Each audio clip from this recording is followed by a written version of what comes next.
जोहार दोस्तों, स्वागत है आप सभी छात्रों का जॉब मेकर परिवार में। दोस्तों आज के क्लास में हम लोग देखने वाले हैं जेएसएससी सीजीएल और एक्साइज स्पेशल समान विज्ञान के प्रश्न। और दोस्तों बीच बीच में मैं आप लोगों को समान विज्ञान, कंप्यूटर और मैथ का भी क्वेश्चन देते रहूंगा। और दोस्तों यह जो प्रश्न है यह क्वेश्चन बैंक का कलेक्शन है दोस्तों, प्रीवियस ईयर में पूछे गए प्रश्न। और जेएसएससी का ऐसा पैटर्न है, आप भी अगर नोटिस कीजिएगा ध्यान से तो ज्यादातर प्रश्न वह प्रीवियस ईयर में पूछे गए प्रश्न को ही पूछता है। तो जेएसएससी जिस तरह से पैटर्न फॉलो करता है हम लोग भी सेम पैटर्न को फॉलो करेंगे। तो आज का पहला प्रश्न दोस्तों ध्यान दीजिएगा, मानव शरीर में खाद्य वसा पूर्णतः पाचन कहाँ होता है? मानव शरीर में खाद्य वसा पूर्णतः पाचन कहाँ होता है? ऑप्शन देखिए, मुख में, अमाशय में, आंत में। ऑप्शन डी है दोस्तों तिल्ली में। तो भाई लोग इसका करेक्ट आंसर है आंत में, याद रखिएगा। Option number C correct answer है। मानव शरीर में खाद्य वसा पूर्णतः आंत में पाचन होता है दोस्तों, याद रखिएगा। मुख्य रूप से यह छोटी आंत में, याद रखिएगा, मुख्य रूप से यह छोटी आंत में पाचन होता है। लेकिन यहाँ पे छोटी आंत नहीं दिया हुआ है, आंत दिया हुआ है तो हम लोग आंत में ही टिक लगाएंगे। अगर छोटी आंत दिया रहता तो हम लोग छोटी आंत पे टिक लगाते। चलते हैं नेक्स्ट प्रश्न की ओर। नेक्स्ट प्रश्न दोस्तों सेकंड नंबर, ध्यान दीजिएगा।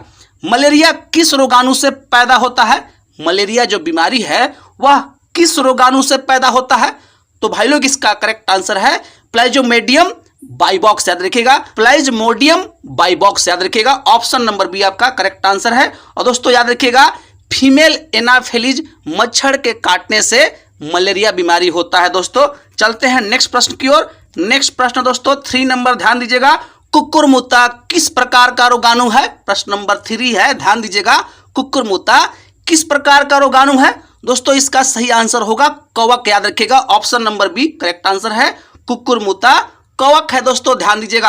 और दोस्तों कमेंट में आप अपनी प्रतिक्रिया जरूर डालिएगा, कितना क्वेश्चन सही किए हैं। और चैनल पे पहली बार विजिट किए हैं तो चैनल को आप जरूर सब्सक्राइब कीजिएगा, क्योंकि जॉब मेकर चैनल आपको जेएसएससी, सीजीएल और एक्साइज के लिए स्पेशली फोकस है और उसी अनुसार आपको कंटेंट दे रहा है। बहुत हेल्प होगा आपको एग्जाम निकालने में। चलते हैं नेक्स्ट प्रश्न की ओर। नेक्स्ट प्रश्न दोस्तों 4 नंबर, ध्यान दीजिएगा। वेग के परिवर्तन की दर को क्या कहा जाता है? वेग के परिवर्तन की दर को क्या कहा जाता है? विस्थापन, गति, ऊर्जा या त्वरण? तो भाई लोग इसका करेक्ट आंसर होगा त्वरण कहा जाता है, याद रखिएगा। Option number D correct answer है। ठीक है, वेग की परिवर्तन की दर निकाय का त्वरण कहा जाता है दोस्तों, ध्यान दीजिएगा। चलते हैं नेक्स्ट प्रश्न की ओर। नेक्स्ट प्रश्न दोस्तों 5 नंबर, ध्यान दीजिएगा।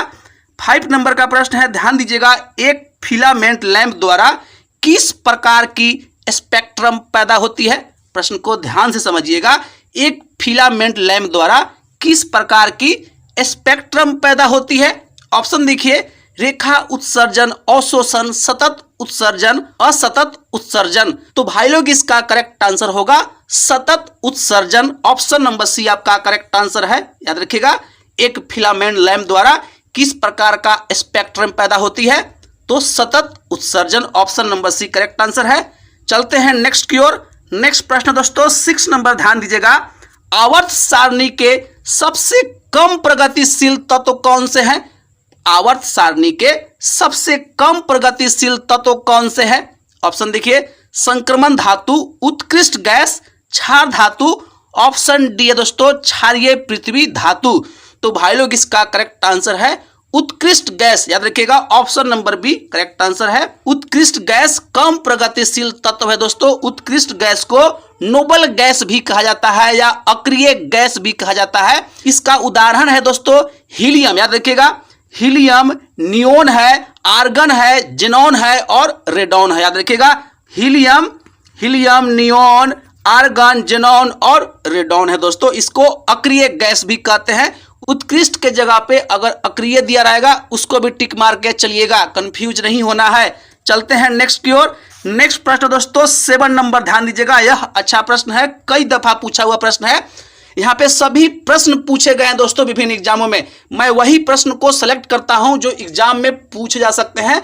आप जाके झारखंड दरोगा हो या कि कोई भी अन्य एग्जाम हो, उसका साइंस का प्रश्न को आप टटोलिएगा तो आपको पता चलेगा कि भाई बिल्कुल ऑथेंटिक कंटेंट दे रहा है। चलते हैं नेक्स्ट की ओर, ध्यान दीजिएगा। खमीर अंगूर की चीनी को डैश डैश में परिवर्तित करती है। प्रश्न को ध्यान से समझिएगा। खमीर अंगूर की चीनी को डैश डैश में परिवर्तित करता है या करती है। ऑप्शन देखिए, अल्काइन, एसिड, बेस या अल्कोहल। तो भाई लोग इसका करेक्ट आंसर है अल्कोहल में परिवर्तित करती है दोस्तों खमीर। Option number D correct answer है।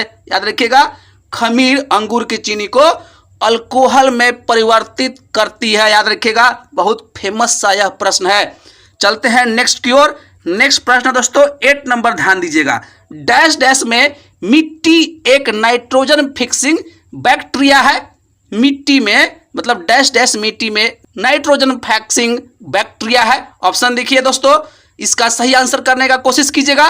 तो भाई लोग इसका करेक्ट आंसर होगा राइजोबियम। याद रखिएगा, ऑप्शन नंबर बी आपका करेक्ट आंसर है। सही आंसर क्या होगा? राइजोबियम मिट्टी में एक नाइट्रोजन फिक्सिंग बैक्टीरिया के रूप में काम करती है दोस्तों। ऑप्शन नंबर बी आपका करेक्ट आंसर है। चलते हैं नेक्स्ट की ओर। नेक्स्ट नंबर है दोस्तों 9 नंबर, ध्यान दीजिएगा। 9 नंबर प्रश्न को देखिएगा।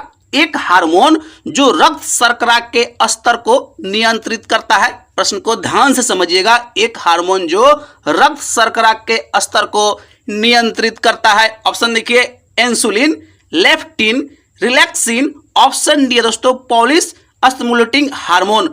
तो भाई लोग इसका करेक्ट आंसर है इंसुलिन। याद रखिएगा, option number A correct answer है। इंसुलिन रक्त शर्करा के स्तर को नियंत्रित करता है दोस्तों।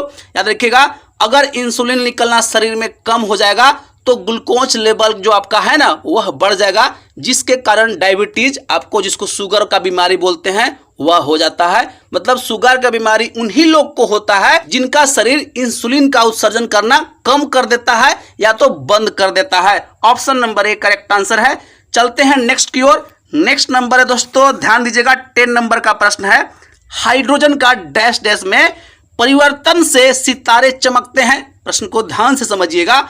हाइड्रोजन का डैश डैश में परिवर्तन से सितारे चमकते हैं। ऑप्शन देखिए, carbon, helium, oxygen, nitrogen.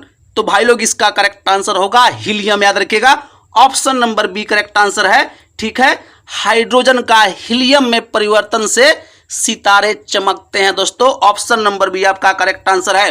Comment में आप अपनी प्रतिक्रिया जरूर डालिएगा, कितना क्वेश्चन सही किए हैं। ठीक है, चलते हैं नेक्स्ट की ओर। नेक्स्ट है दोस्तों 11 नंबर, ध्यान दीजिएगा।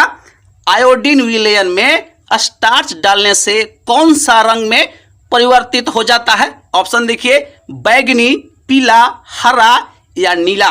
तो भाई लोग इसका करेक्ट आंसर है नीला। याद रखिएगा, option number D correct answer है। ठीक है, आयोडीन में स्टार्च डालने से नीला और काला रंग, याद रखिएगा, काला, नीला और काला रंग हो जाता है दोस्तों। तो यहाँ पे नीला दिया हुआ है तो हम लोग नीला पे टिक लगाएंगे। ठीक है, याद रखिएगा, आयोडीन में स्टार्च डालने से नीला काला रंग में परिवर्तित हो जाता है दोस्तों। चलते हैं नेक्स्ट की ओर। नेक्स्ट है दोस्तों, ध्यान दीजिएगा। 12 नंबर का प्रश्न है। किस अवस्था में कणों के बीच सबसे अधिक स्थान होता है? बहुत आसान प्रश्न है, ध्यान दीजिएगा। किस अवस्था में कणों के बीच सबसे अधिक स्थान होता है? तरल, प्लाज्मा, ठोस या गैस? तो भाई लोग इसका करेक्ट आंसर होगा गैस। याद रखिएगा, ऑप्शन नंबर आपका डी करेक्ट आंसर है। यह तो बहुत ही इजी प्रश्न था। चलते हैं नेक्स्ट की ओर। नेक्स्ट प्रश्न दोस्तों ध्यान दीजिएगा। 13 नंबर का प्रश्न है। मस्तिष्क किसके द्वारा संरक्षित होता है?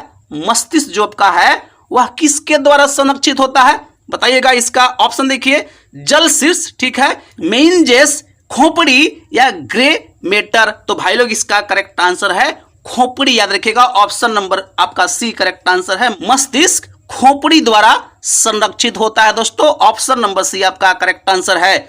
चलिए नेक्स्ट की ओर चलते हैं। नेक्स्ट है दोस्तों 14 नंबर, ध्यान दीजिएगा।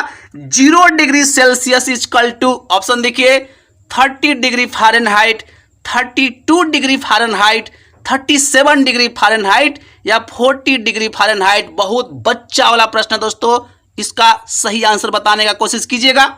तो भाई लोग इसका करेक्ट आंसर होगा 32 degree Fahrenheit. Option number B आपका करेक्ट आंसर है। 0 degree Celsius equal to 32 degree Fahrenheit. Option number B आपका करेक्ट आंसर है।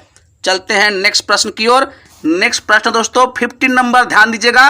वातावरण की निम्नतम परत को क्या कहा जाता है? वातावरण की निम्नतम परत को क्या कहा जाता है? ऑप्शन देखिए, क्षोभ मंडल, समताप मंडल, ताप मंडल। ऑप्शन डी है दोस्तों मध्य मंडल। तो भाई लोग इसका करेक्ट आंसर होगा क्षोभ मंडल, याद रखिएगा। Option number A correct answer है। वातावरण की निम्नतम परत कौन है? याद रखिएगा क्षोभ मंडल है। चलते हैं नेक्स्ट प्रश्न की ओर। नेक्स्ट प्रश्न दोस्तों 16 नंबर, ध्यान दीजिएगा। किस गैस की बदबू सड़े हुए अंडे की तरह आती है? किस गैस की बदबू सड़े हुए अंडे की तरह आती है?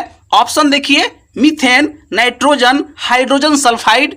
ऑप्शन डी दोस्तों सल्फ्यूरिक अम्ल। तो भाई लोग इसका करेक्ट आंसर होगा हाइड्रोजन सल्फाइड, याद रखिएगा। ऑप्शन नंबर आपका सी करेक्ट आंसर है। हाइड्रोजन सल्फाइड जो गैस है इसका बदबू किसके जैसा होता है?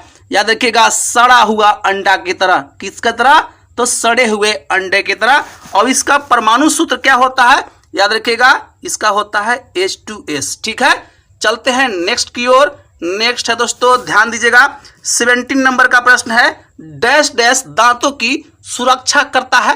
डैश डैश दांतों की सुरक्षा करता है। ऑप्शन देखिए, root, crown, enamel. Option D दोस्तों डेंटिन। तो भाई लोग इसका करेक्ट आंसर होगा इनेमल, याद रखिएगा। Option number C correct answer है। ठीक है, दांतों की सुरक्षा कौन करता है? तो इनेमल करता है।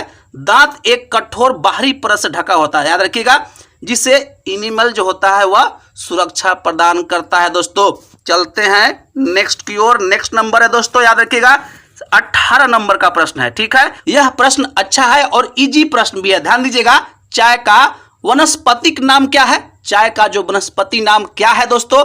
तो भाई लोग इसका आंसर करने का कोशिश कीजिएगा। इसका करेक्ट आंसर है कैमेलिया सिनेसिस, याद रखिएगा। Option number D correct answer है। चाय का वनस्पतिक नाम क्या है? तो कैमेलिया सिनेसिस, याद रखिएगा। ऑप्शन नंबर डी आपका करेक्ट आंसर है। चलते हैं नेक्स्ट प्रश्न की ओर। नेक्स्ट प्रश्न दोस्तों ध्यान दीजिएगा, 19 नंबर का प्रश्न है। ठीक है, डैश डैश को सार्वभौमिक विलायक के रूप में जाना जाता है। डैश डैश को सार्वभौमिक विलायक के रूप में जाना जाता है। तो भाई लोग इसका ऑप्शन देखिए, alcohol, kerosene, methyl acetate. Option D है दोस्तों जल। तो भाई लोग इसका करेक्ट आंसर होगा जल, याद रखिएगा। जल को सार्वभौमिक विलायक के रूप में जाना जाता है दोस्तों। ऑप्शन नंबर डी आपका करेक्ट आंसर है। चलते हैं नेक्स्ट प्रश्न की ओर। नेक्स्ट प्रश्न दोस्तों 20 नंबर, ध्यान दीजिएगा। खट्टे फल में क्या अधिक पाया जाता है?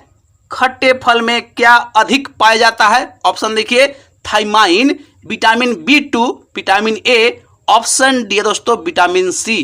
तो भाई लोग इसका करेक्ट आंसर होगा विटामिन सी, याद रखिएगा। Option number D correct answer है। विटामिन सी खट्टे फल में सबसे ज्यादा या अधिक पाया जाता है दोस्तों। यह तो बहुत आसान प्रश्न था। ठीक है दोस्तों, आज के लिए बस इतना ही रहेगा। कमेंट में आप अपनी प्रतिक्रिया जरूर डालिएगा और चैनल पे पहली बार विजिट किए हैं तो चैनल को जरूर सब्सक्राइब कीजिएगा। मेरे को पता है क्योंकि YouTube का एनालिटिक्स हमारे पास है।